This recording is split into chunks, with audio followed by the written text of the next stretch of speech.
Welcome to கல்வி IAS academy YouTube channel. உங்கள் அனைவருக்கும் கல்வி ஐஏஎஸ் அகாடமியின் சார்பாக இனிய புத்தாண்டு நல்வாழ்த்துக்கள். ஸோ இன்றைக்கி பார்த்தீங்க அப்படின்னா 1 January 2024 Tamil current affairs analysis பார்க்க போகிறோம். எக்ஸாமுக்கு தேவைப்படக்கூடிய முக்கியமான குறிப்புகள் இந்த வீடியோவில் இருக்க போகுது. ஸோ ஃபஸ்ட் நியூஸ் பார்க்கலாம். பாருங்கள், தன்னம்பிக்கை நிறைந்த இந்தியா அப்படின்னு சொல்லி பிரதமர் மோடி அவர்கள் பெருமிதமாக பேசியிருக்காங்க. ஸோ இதில் ஒரு சில விஷயங்கள் நமக்கு எக்ஸாமுக்கு தேவைப்படும் மாதிரியான விஷயங்கள் இருக்குது, அதையும் ஹைலைட் பண்ணியிருக்காங்க. அதை பார்த்து வச்சுக்கோங்க. ஃபர்ஸ்ட் ஒன் பாருங்கள், வளர்ந்த நாடாக உருவெடுப்பதற்கான தன்னம்பிக்கையும் தற்சார்பு உணர்வும் இன்றைய இந்தியாவில் நிறைந்துள்ளது. இதே உணர்வும் வேகமும் 2024ஆம் ஆண்டிலும் இருக்க வேண்டும் என்று பாரத பிரதமர் மோடி அவர்கள் வலியுறுத்தியிருக்காங்க. ஸோ இதெல்லாம் பார்த்தீங்கன்னா மனதின் குரல் அப்படிங்கக்கூடிய வானொலி நிகழ்ச்சி மூலமாக தெரிவிச்சிருக்காரு. அது மட்டும் கிடையாது, உடல் மற்றும் மனம் சார்ந்த ஆரோக்கியம் குறித்தும் உடல் உறுதிக்காக ஃபிட் இந்தியா அப்படிங்கிற இயக்கமும் வலியுறுத்தப்பட்டுள்ளது. நெக்ஸ்ட் ஒன் பாருங்கள், 2023 இந்தியாவுடைய சாதனைகள் அப்படின்னு ஒரு சில விஷயங்கள் இங்கே இருக்குது. 140 கோடி இந்தியர்களின் சக்தியால் 2023ஆம் ஆண்டில் நம் தேசம் பல்வேறு சாதனைகளை படைத்தது. ஸோ பாருங்கள், ஃபர்ஸ்ட் ஒன் பாருங்கள், மக்களவை சட்டப்பேரவையில் மகளிருக்காக 33% இடஒதுக்கீடு அளிக்கப்பட்டுச்சு. தென் அடுத்தது பாருங்கள், உலகளவில் 5வது மிகப்பெரிய பொருளாதாரமாக இந்தியா உருவெடுத்துள்ளது. தென் நெக்ஸ்ட் ஒன், இந்தியாவின் தலைமையில் G20 உச்சி மாநாடு நடத்தப்பட்டுச்சு. ஸோ சந்திராயன் 3 திட்டமும் வெற்றிகரமாக மேற்கொள்ளப்பட்டுச்சு. நாட்டு அப்படிங்கிற பாடல் மற்றும் தி எலிஃபண்ட் விஸ்பர்ஸ் அப்படிங்கிற ஆவணப்படத்துக்கும் ஆஸ்கார் விருது கிடச்சிச்சு. ஸோ இதெல்லாமே மிகப்பெரிய சாதனைகளாக பார்க்குறாங்க. அது மட்டும் இல்லை, ஆசிய விளையாட்டு போட்டிகளில் இந்திய வீரர்கள் 107 பதக்கங்களும், ஆசியா பேரா ஒலிம்பிக்ஸ் போட்டிகளில் 111 பதக்கங்களும் வாங்கினாங்க. கிரிக்கெட் உலக கோப்பையில் இந்திய கிரிக்கெட் வீரர்கள் சிறப்பாக விளையாடி மக்களின் இதயங்களை கொள்ளை கொண்டார்கள். இதெல்லாம் அவர் சொன்ன விஷயங்கள் தான். தென் அது மட்டும் இல்லை, 19 வயதுக்கு உட்பட்டவர்களுக்கான T20 உலக கோப்பையில் நமது மகளிர் கிரிக்கெட் அணியின் வெற்றி உத்வேகமாக இருந்தது. தென் புத்தாக்க குறியீட்டோட முன்னேற்றத்தை பற்றி கொடுத்துருக்காங்க பாருங்கள். உலக புத்தாக்க குறியீடு தரவரிசையில் கடந்த 2015ஆம் ஆண்டில் இந்தியா 81வது இடத்துல இருந்துச்சு. ஆனால் இப்போ பார்த்தீங்க அப்படின்னா 40வது இடத்துக்கு முன்னேறி இருக்கு. தென் ஆசிய பல்கலைக்கழக தரவரிசையில் இம்முறை அதிக எண்ணிக்கையில் இந்திய பல்கலைக்கழகங்கள் இடம்பெற்றிருக்கு. தென் இந்தியாவோட முயற்சியினால் சர்வதேச சிறுதானிய ஆண்டாக 2023ஆம் ஆண்டு கொண்டாடப்பட்டது.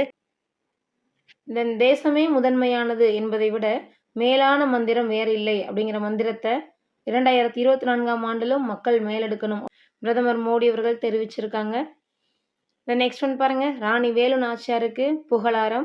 ஸோ பாரத பூமிக்கு ஒவ்வொரு காலகட்டத்திலும் பெண்கள் பெருமை சேர்த்துட்டு தான் இருக்காங்க. அப்படிப்பட்ட 2 ஆளுமைகள், ஒன்று சாவித்ரிபாய் பூலே, மற்றொன்று ராணி வேலு நாச்சியார். ஜனவரி 3ஆம் தேதியில் இவங்க 2 பேருக்கும் பிறந்த நாள் வருது. ஸோ அதனால் இவங்க 2 பேரை பற்றியும் பிரதமர் மோடி அவர்கள் பேசியிருக்காங்க. ஆங்கில ஆட்சிக்கு எதிராக வீரத்துடன் போராடிய ராணி வேலு நாச்சியார் தமிழ்நாட்டு சகோதர சகோதரிகள் இன்றளவும் இதயத்தில் பதித்து போற்றி வருகின்றனர். சிவகங்கை சமஸ்தானத்தின் மீது ஆங்கிலேயர்கள் போர் தொடுத்த போது அந்த பகுதியின் அரசரான இவருடைய கணவர் கொலை செய்யப்பட்டார்.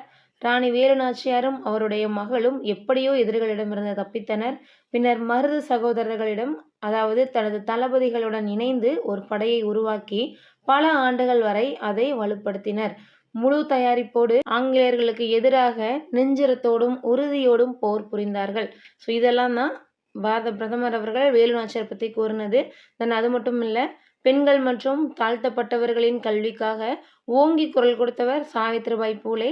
தன் காலத்தை தாண்டிய முற்போக்கு சிந்தனைகளுடன் பயணித்தவர், தவறான பழக்க வழக்கங்களுக்கு எதிராக செயல்பட்டவர். ஸோ அப்படின்னு சொல்லியிருக்காங்க. சாவித்ரிபாய் பூலே மற்றும் ராணி வேலு நாச்சியார் 2 பெண்களுமே உங்களுடைய 10th ஸ்டாண்டர்ட் புக்ஸில் கொடுத்துருப்பாங்க. ஸோ அதையும் தென் 11th 12th புக்ஸ்லேயும் கோர்ஸில் விஷயங்கள் இருக்கும், அதையும் நோட் பண்ணி வச்சுக்கோங்க, கொஞ்சம் ரிவைஸ் பண்ணிக்கோங்க.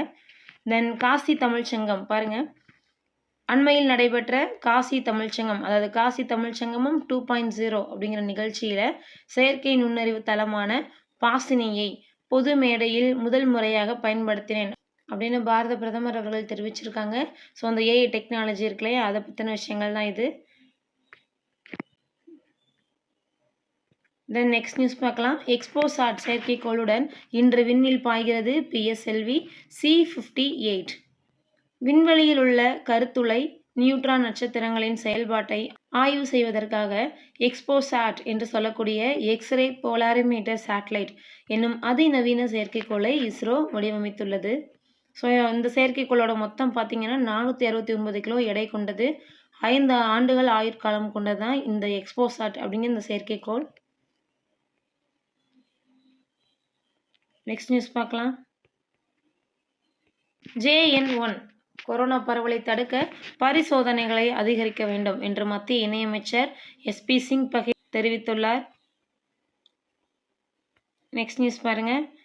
ஒரு ஆர்டிக்கிள் கொடுத்துருக்காங்க. இதில் நமக்கு தேவைப்படக்கூடிய ஒரே ஒரு பாயிண்ட் இருக்குது, நோட் பண்ணி வச்சுக்கோங்க. 1994ஆம் ஆண்டு தமிழ்நாடு பஞ்சாயத்து சட்டம் செயல்பாட்டிற்கு வந்தது. So panchayat Raj act for Tamil Nadu எந்த வருஷம் அப்படின்னு பார்த்தீங்கன்னா 1994. நெக்ஸ்ட் நியூஸ் பார்க்கலாம். 16வது நிதி ஆணைய தலைவராக அரவிந்த் பானகாரியா நியமிக்கப்பட்டுள்ளார். பேரிடர் மேலாண்மை நிதி ஒதுக்கீட்டுக்கு முக்கியத்துவம். ஸோ ஒரு முக்கியமான அப்பாயின்மெண்ட், நோட் பண்ணி வச்சுக்கோங்க. 16வது நிதி ஆணைய தலைவர் அரவிந்த் பானகாரியா. நெக்ஸ்ட் நியூஸ் பார்க்கலாம். Sports area. Candidates chess Gukesh தகுதி 5 இந்தியர்கள் பங்கேற்பு. ஸோ கேண்டிடேட்ஸ் செஸ் போட்டியில் இந்தியாவிலிருந்து 5வது போட்டியாக தமிழகத்தின் டி குகேஷ் தகுதி பெற்றுள்ளார்.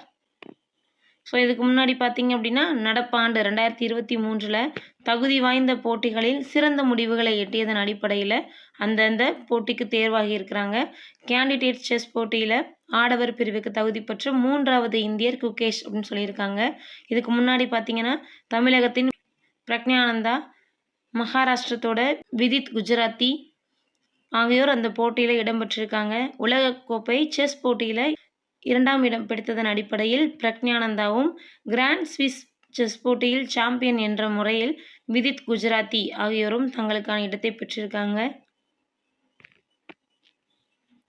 நெக்ஸ்ட் நியூஸ் பார்க்கலாம். எண்ம சாதனங்களின் பாதுகாப்புக்கு சைபர் ஸ்வஸ்தா கேந்திரா மத்திய அரசுடைய புதிய அறிமுகம்.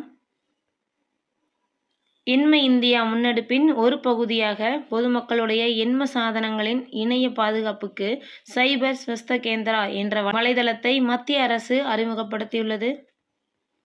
நெக்ஸ்ட் நியூஸ் பாருங்க. ஆற்றல் வாய்ந்த நிலையில் சீன பொருளாதாரம் அதிபர் ஷி ஜின்பிங் தெரிவித்துள்ளார். சீன பொருளாதாரம் முன்பை விட மேலும் உறுதி மற்றும் ஆற்றல் வாய்ந்ததாக உள்ளது அப்படின்னு அந்த நாட்டுடைய அதிபர் தெரிவிச்சிருக்காங்க. ஆங்கில புத்தாண்டையொட்டி சீன மக்களுக்கு வாழ்த்து தெரிவித்ததோடு மட்டுமல்லாமல் இது போன்ற விஷயங்களையும் அவர் தெரிவிச்சிருக்காரு. நெக்ஸ்ட் நியூஸ் பாருங்க. செங்கடலில் ஹவுதி கிளர்ச்சியாளர்கள் மீது அமெரிக்கா தாக்குதல், பலர் உயிரிழப்பு. செங்கடலில் அமெரிக்க கடற்படை ஹெலிகாப்டர்கள் சுட்டதில் ஹவுதி கிளர்ச்சியாளர்கள் பலர் உயிரிழந்துள்ளனர். நெக்ஸ்ட் நியூஸ் பாருங்க. வடகொரியாவுடைய திட்டம் நீங்கள் பேசியிருக்காங்க. அதிக அளவு செயற்கைக்கோள்கள் மற்றும் அணு ஆயுதங்கள். ஸோ இதுதான் 2024 வடகொரியாவுடைய இலக்கு அப்படின்னு சொல்லியிருக்காங்க. நெக்ஸ்ட் நியூஸ் பார்க்கலாம். ஸோ 2024ஆம் ஆண்டு புத்தாண்டை வரவேற்று ஒடிசாவின் பூரி கடற்கரையில் மணல் சிற்ப கலைஞர் மானஸ்குமார் ஞாயிற்றுக்கிழமை உருவாக்கிய மணல் சிற்பம் கொடுத்துருக்காங்க பாருங்க. ஸோ ஓகே, இதோட இன்றைக்கான கரண்ட் அஃபேர்ஸ் முடிஞ்சிடுச்சு. தேங்க்யூ அண்ட் தேங்க்ஸ் ஃபார் வாட்சிங்.